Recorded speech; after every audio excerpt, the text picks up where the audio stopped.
As of 2013, 58.4% of Volusia County property owners pay only 13.5% of the total property taxes levied in our county. The taxable value of these properties are $50,000 and below. This is because of exemptions like Save Our Homes, 2 homestead exemptions, portability, etc. That means the remaining 41.6% of property owners are stuck with 86.5% of the property tax bill.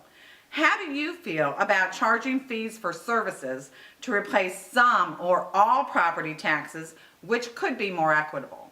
Good question, Margie. And the numbers you just presented actually prove that we have an outdated and imbalanced system of collecting taxes and for paying for vital services like fire.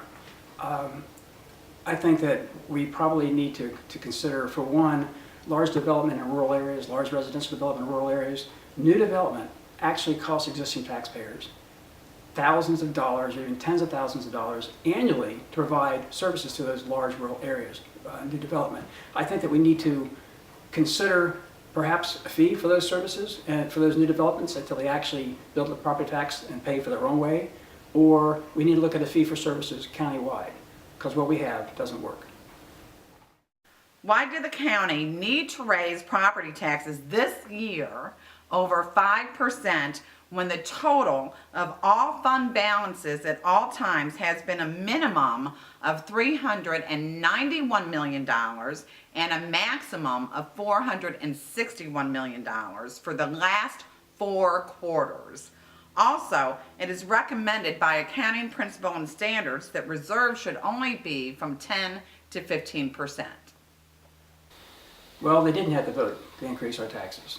And I'm sorry that they did. I, for one, sitting in the county council, would not have voted to increase taxes. I would have voted to, at minimum, go back to the rollback rate, which would have brought our taxes in line with what last year's were.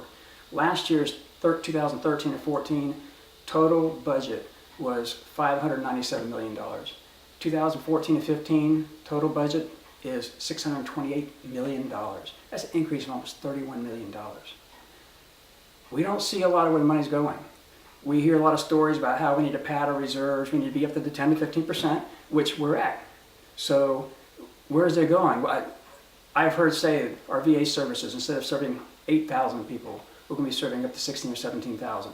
That's the only good and valid reason I've heard for possibly increasing taxes. But you're talking about 3 or 4 employees. That's a couple $100,000. That's not 31 million. I don't think we should have raised taxes this year. ECHO funds were tapped again recently without any involvement from the advisory board. Why? Well, as a taxpayer, Margie, I voted for ECHO in 2000. And at the same time, I voted that there be an advisory board that would overview and give recommendations on the funding for the projects.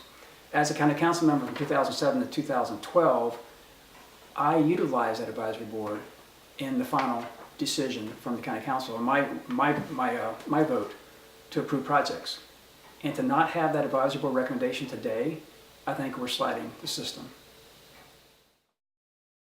When the total of all fund balances for the last 4 quarters has been a minimum of $391 million and a maximum of $461 million, why should we borrow $20 million to give it to companies like the Speedway? Well, we actually refronted $5 million out of reserves, and we ended up borrowing the other $15 million. I believe that the reason that we borrowed $15 million was probably to make it look more like, okay, this is a real loan. If things don't go right, we could hold the project accountable for repayment of the loan. It's not just to the taxpayers, it's to a real company. That's not an excuse, because we did have the reserves, and I think that legally, we have sufficient grounds to go after them, and we do have the adequate reserves to have taken care of the loan. West Volusia lacks the high-paying jobs that people travel to in Lake Mary and Heathrow. Seminole County also benefits from the property taxes the corporate businesses pay along the I-4 corridor.